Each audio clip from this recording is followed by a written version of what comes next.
Thank you, Mr. President. Yesterday, the Jewish people marked the end of Passover.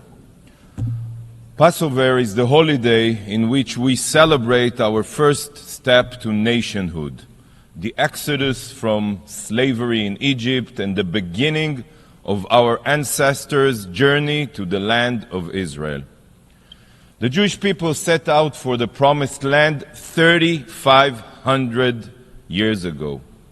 On Passover, Jewish people around the globe gathered together at the Seder, our special holiday meal, to tell the story of our liberation. We remind ourselves of the suffering we endured, the generations-long hardships we survived on the road to salvation.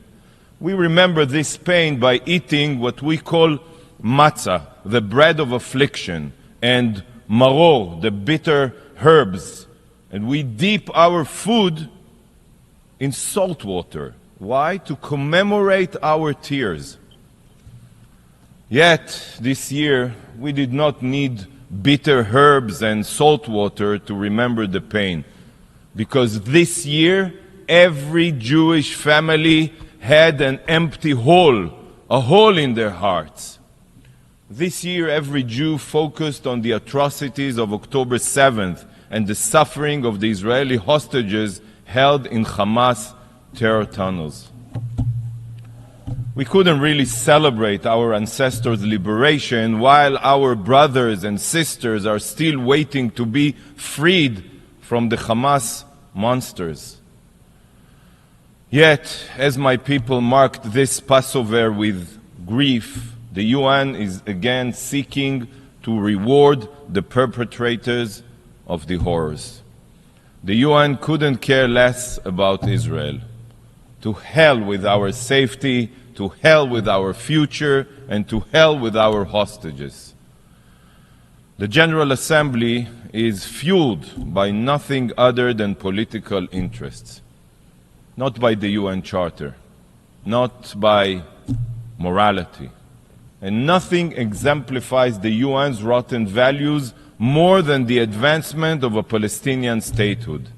No, nothing can reward and incentivize the terrorists that committed the October 7th massacre more than this discussion here today.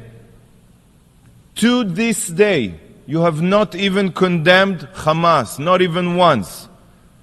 To this day, not a single UN initiative has been taken for the sake of the hostages, the Israeli hostages. Yet instead, this body has focused only on recognizing a Palestinian terror state, unilaterally, an entity fueled by Jewish genocide, by terror, by Nazi-like incitement. You know, by advancing a Palestinian state, you are telling the child-murdering Hamas rapists that terror pays off. You have done nothing for the victims, but have mobilized for the murderers. It makes me want to vomit. Yes, vomit. You know that the Palestinian Authority doesn't meet the criteria for statehood. No Palestinian leader, not a single one of them, has even condemned Hamas or their massacre. You prefer another rogue state, and to hell with the Jewish state. The Palestinian Authority is paying salaries, think of it, paying salaries to the very terrorists that invaded Israel and murdered 1,200 innocent Israelis. This is who you want to grant statehood to? Granting full UN membership to the Palestinians will only have two destructive results. Number one, it will further incentivize terror, as I explained. And number two, it is a clear message to the Palestinians that they never ever have to sit at the negotiating table, let alone to make any compromises. Everyone who understands something about negotiations can understand what I just said. The Palestinians have rejected in the past every peace plan ever made, and they continue to support terror and boycott any negotiations. And now they know that their rejectionism pays off. Look at this discussion. These UN sessions will be remembered in the future as one of the primary obstacles to resolving the conflict. Remember my words. The UN today is the main impediment to peace. You, most of you, you that supports a forced unilateral establishment of a terror state, a Palestinian terror state, is an obstacle to peace. You are the dream come true for every Palestinian terrorist that seeks to destroy Israel through diplomatic terror. Because without your support, the Palestinians would have had to internalize that negotiations and mutual compromises are the only way forward. That's how you make peace. You should be ashamed of yourselves, those who support a unilateral, forced Palestinian terror state. Colleagues, during the Holocaust, there were the Nazis, there were collaborators, and there were those who turned a blind eye to genocide. All of them, all were guilty. And today there are modern-day Hitlers, such as Yahya Sinwar and Ayatollah Khamenei. There are Nazi terrorists like Hamas, Hezbollah, and the Revolutionary Guard in Iran. And there are collaborators and those who turn a blind eye, just like the UN and its agencies today, such as UNRWA, OCHA, UN Women, just like, sadly, so many here in the General Assembly. This body reeks of anti-Semitism. It's everywhere. The UN cares nothing for Israeli blood. Nothing. Zero. It is a collaborator with the Nazis of our day, working to ensure Hamas's survival and even reward them for murder and rape. I have no words. The Palestinians have rejected, I'll say it again, every peace plan. They rejected every peace plan because to them, the existence of a Jewish state is unacceptable. This is not about land. And if you need more proof, well, take a drive to Columbia University or to New York University. Listen to the murderous cries of the pro-Palestinians mobs. Look at their violence. Hear their calls for the genocide of Jews and Israelis. From the river to the sea, these mobs across the United States and Europe, they expose the truth. They have removed the mask of the Palestinian authorities' lies. The anti-Semites failed to annihilate us during the Holocaust. They failed in 1948, in 1967, and in 1973. But today, they are attempting again. This time not only through terror and war, like we've seen on October 7th, but also through UN weaponization and the exploitation of UN bodies. That's how they want to achieve their goal. And here is what they scream, and I quote, "From the river to the sea, Palestine will be free." So for those of you that automatically vote against Israel with no understanding, I'll explain. They want a Palestine that stretches from the Jordan River, Israel's eastern border, to the Mediterranean Sea, Israel's western border. A free Palestine means that Israel doesn't exist. That's what they mean. And they have another chant. We don't want no two-state, we just want 48. I'll remind you what they mean. They want to return to the situation before Israel's War of Independence in 1948, after they rejected the partition plan that was accepted here in 1947. They want to erase Israel. The chants of the pro-Palestinian rioters on campuses are calls for Israel's destruction. We always knew that Hamas hides in schools. We just didn't realize that it's not only schools in Gaza, it's also Harvard, Columbia, and many elite universities. This is what we hear at academic institutions across the world, and they directly represent the Palestinians' goal. The only solution for them is a single Palestinian state that is Judenrein, Jew-free, from the river to the sea, achieved through repeated October 7th against Israel and also against Jews. And you here are collaborating with them and encouraging their racism and anti-Semitism. Just as Germany was the world capital of science and culture, yet it was there that Nazism was born and spread. History is now repeating itself. Elite universities, supposed bastions of liberalism and academia, have now become the breeding grounds for the most heinous racism and bigotry. Those that carry on the Nazis' race theory today are restoring to violence, shattering windows, attacking Jewish students, and calling for their removal from campus. The images that have come out of Columbia University are reminiscent of Kristallnacht. Just yesterday, over 100 violent pro-Palestine Nazi agitators were arrested at Columbia University. Swift and severe action must be taken against faculty that back this mayhem. University presidents and professors today must be held accountable for permitting this. Students who call for the murder of their peers or use physical violence must be arrested and expelled. But this brainwashing did not happen overnight. It was the result of years of incitement and delegitimization here at the UN. And do you know who it is that set the stage for this blatant anti-Semitism? The UN, the General Assembly. The anti-Israel vitriol spread here by this organization is what sparked what we are seeing today on college campuses.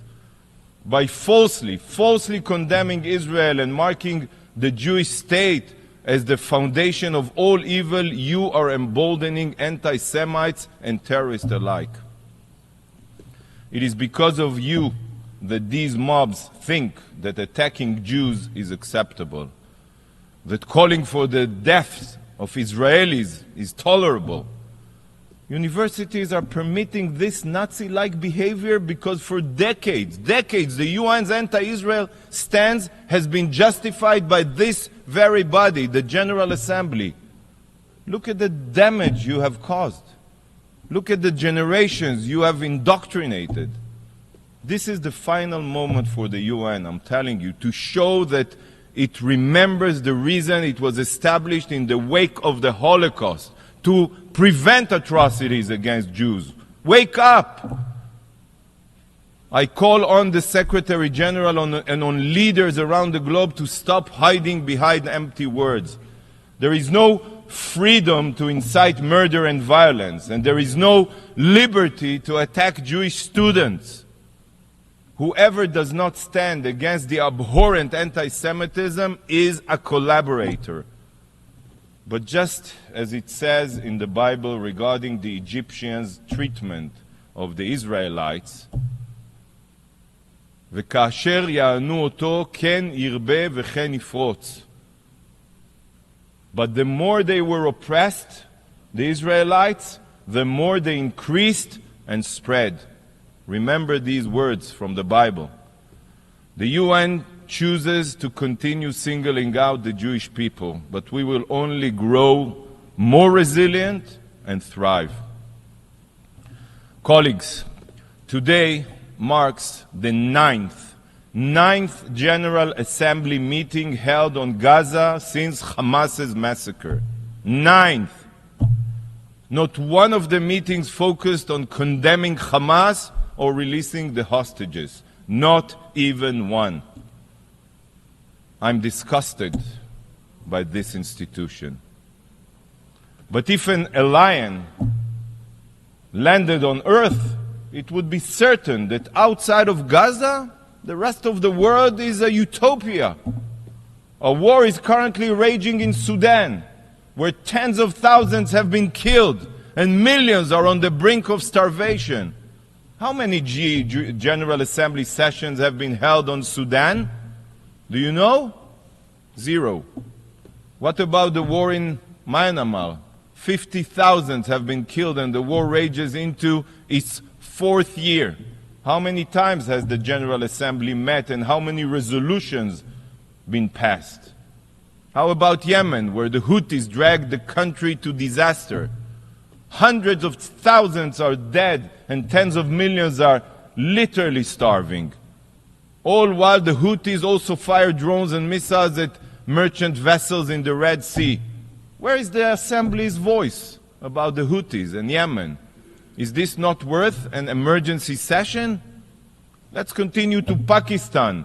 Pakistan is in the process of forcefully displacing 1.3 million Afghans back under the Taliban's radical control. Have you convened to condemn this? Oh, and what about Iran? The Ayatollah regime executes thousands of women, protesters, and members of the LGBTQ community, while Iran is hurtling towards nuclear weapons. And mere weeks ago, the regime launched 350 drones and missiles at Israel. Is this not enough for the General Assembly to discuss this murderous regime? But you are not interested in criticizing rogue states. You are interested only in smearing the Jewish state. Do you not see how much of a joke the UN has become?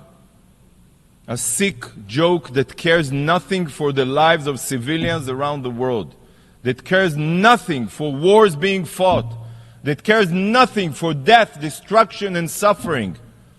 The only thing that the UN cares about is bashing the Jewish state. You don't really care about the Palestinians. You don't care about the Palestinians in Lebanon that are living under a real apartheid regime, or Palestinians in Syria displaced or murdered by the Assad regime. And the UN was silent for all the years that Hamas oppressed Gazans and turned Gaza into the war machine that it is. You only care about the Palestinians when you can blame Israel. Today the UN is a haven for terrorists, for tyrants, for dictators. A laundromat to whitewash their crimes while shifting the focus to the vibrant democracy of Israel. And the root of all the UN's evil is this very room, the General Assembly, with its political makeup.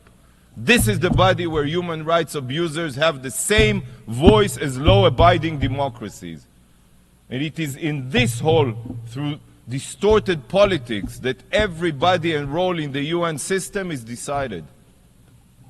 This is the beating heart of the UN's impotence. It is multilateralism's original sin. Here, the General Assembly, it's only politics and interests that are behind who sits on the Security Council. You chose to have Iran chair a human rights forum. You elect judges from Lebanon and Somalia to the International Court of Justice. You put human rights abusers like Cuba on the Human Rights Council. This is what the UN is. And you all continue playing this charade as if this institution still holds any value whatsoever. This organization burns over $70 billion a year. And what conflicts have the UN resolved? Which human rights violations has it ended? Almost zero. The UN is only escalating wars and human rights violations. You can continue this game of make-believe, but the UN's clock is ticking. I'm telling you, it's ticking. Because soon the world will wake up and see the disaster that the UN has become. In the future, remember my words, students will study the fall of the UN. They will learn of this organization's moral bankruptcy and blindness. They will be taught that your indifference and hypocrisy is what brought the UN crashing down. But this is also what will prompt the establishment of a new world institution, a force for good. One with a strong moral compass, democratic values, a body that will refuse to give dictators a free pass and terrorists a lifeline. Mark my words, the UN's days are numbered. Colleagues, on Passover, the Jewish people commemorate our exodus from Egypt. Egypt was a world superpower, yet we were victorious. This has been the story of the Jewish people from that day forward. We all recite this every Passover. והיא שעמדה לאבותינו ולנו, שלא אחד בלבד עמד עלינו לכלותנו, אלא שבכל דור ודור עומדים עלינו לכלותנו, והקדוש ברוך הוא מצילנו מידם. And God's promise is what has stood by our ancestors and us. For it was not only one man that rose up to destroy us, but in every generation people rise up to destroy us, and God saves us from their hands. Remember, many have tried to destroy us, from the most powerful of empires to the most evil of decrees, but all have failed. We are the eternal people, and Israel is here to stay. Thank you, Mr. President.